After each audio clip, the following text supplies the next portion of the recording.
Is it running? Okay. Hello, Mr. Alatorre. This is Paul Leisure, and I'm here to give my persuasive speech.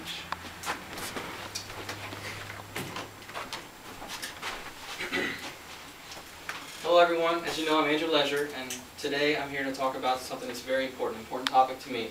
My goal by the end of this is to persuade you to not drink and drive. 1 week ago today, someone made the choice to drink and drive, and it has permanently affected the lives of 5 people.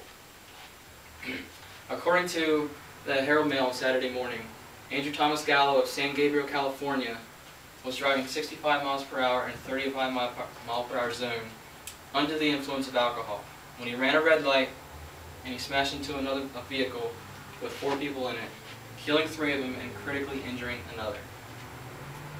According to the paper, he's been charged with 3 felony counts of murder. Not manslaughter, murder. One of those victims was our own local baseball hero, 22-year-old pitcher for the Los Angeles Angels, Nick Adenhart. Nick's death hit very close to home for a lot of us. It was just hours before the accident. He pitched 6 scoreless innings for the Los Angeles Angels, and it was probably the best game of his life, and it happened to be the final game of his life. Drinking and driving seriously affects people and their lives. The news release from the DA's office showed that Andrew Thomas Gallo's blood alcohol level was nearly 3 times the legal limit of 0.08. Like I said, Nick was raised in Hagerstown area here, and he graduated high school not 15 minutes from here. It happened to him. It could happen to you. Drinking and driving is a serious problem in the United States. There are tons of statistics on why not drink and drive, but the truth is, unless you understand that drinking and driving is a high-risk activity, it's going to be difficult to motivate any change in behavior. I don't know if you guys knew, but according to the Drive Right book, most teenagers who are under 21 involved in alcohol-related crashes die twice as often as those over 21. That's a pretty staggering statistic, isn't it? I mean, that's something that you guys really need to pay attention to. According to the National Highway Traffic Safety Administration, there were nearly 13,000 deaths in the United States due to alcohol-related traffic deaths in 2007. The breakdown's like this: 8,000 of those were from the drinking driver themselves. Another 2,100 were from passengers in the car with the drunk driver, and 1,500 of those were from innocent victims in other cars. So drinking and driving not only affects the driver himself, but it affects people in other vehicles. The breakdown for this local area, nearly 1,100 people. A little more than 1,100 people in Maryland, West Virginia, Pennsylvania, and Virginia. So yeah, drinking and driving is a serious problem here.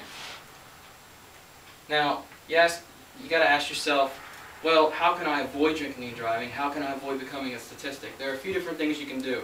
First of all, the easiest one to do is to not drink and drive. Well, that doesn't happen a lot, does it?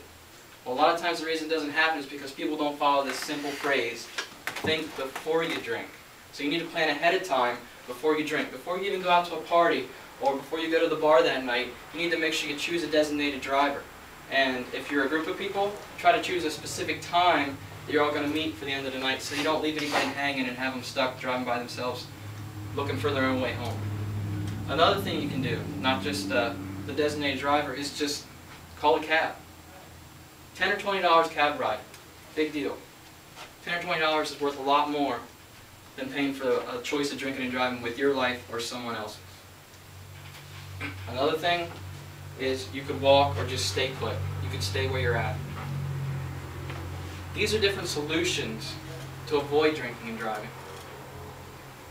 People just do not realize how dangerous it is. It wasn't 4 years ago I had 3 students sitting in this same exact class, and they were joking when I was talking about how serious drinking and driving is. It wasn't 5 months later, they were all 3 involved in the same accident in a pickup truck. They were in the back of a truck with a drunk driver. One of the girls ended up mentally challenged.